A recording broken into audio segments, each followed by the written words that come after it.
வணக்கம். இன்னைக்கு நம்ம கொழுமிச்சை சாதம் எப்படி செய்யறதுன்னு பார்க்கலாம்.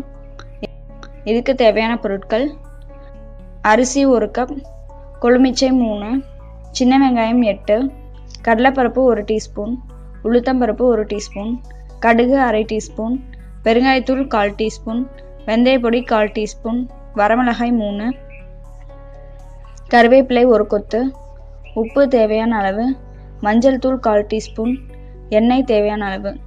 இப்போ எப்படி செய்கிறதுன்னு பார்க்கலாம். அரிசி அரை மணி நேரம் தண்ணியில் ஊற வச்சுருங்க. அப்புறம் அதை குக்கரில் வச்சு 1 டம்ளர் அரிசிக்கு 3 டம்ளர் தண்ணி வச்சு 3 விசில் விட்டு எடுத்துக்கோங்க. இப்போது வாணலியில் 2 டீஸ்பூன் எண்ணெய் விட்டு அதில் கடுகு, கடலைப்பருப்பு, உளுத்தம்பருப்பு,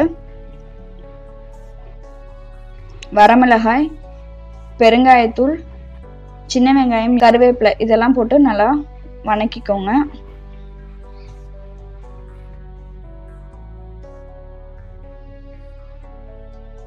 இப்போ அதில் கொழுமிச்சை ஜூஸ் ஆட் பண்ணிக்கோங்க. ஆட் பண்ணிட்டு உடனே மஞ்சள் ஆட் பண்ணிக்கோங்க. இதை நல்லா மிக்ஸ் பண்ணிவிட்டு வெந்தயப்பொடி, உப்பு ரெண்டையும் போட்டு நல்லா மிக்ஸ் பண்ணிக்கோங்க.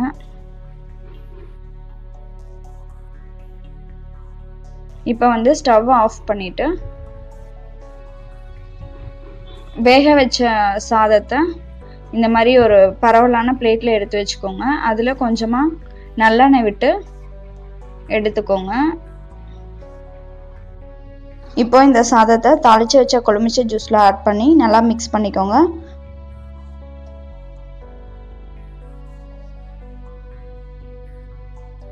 கொழுமிச்சை சாதம் ரெடி ஆயிடுச்சு. நீங்களும் உங்கள் வீட்டில் ட்ரை பண்ணி பாருங்கள். உங்கள் ஃப்ரெண்ட்ஸ்க்கும் ஷேர் பண்ணுங்கள். மறக்காமல் சப்ஸ்கிரைப் பண்ணுங்கள். நன்றி.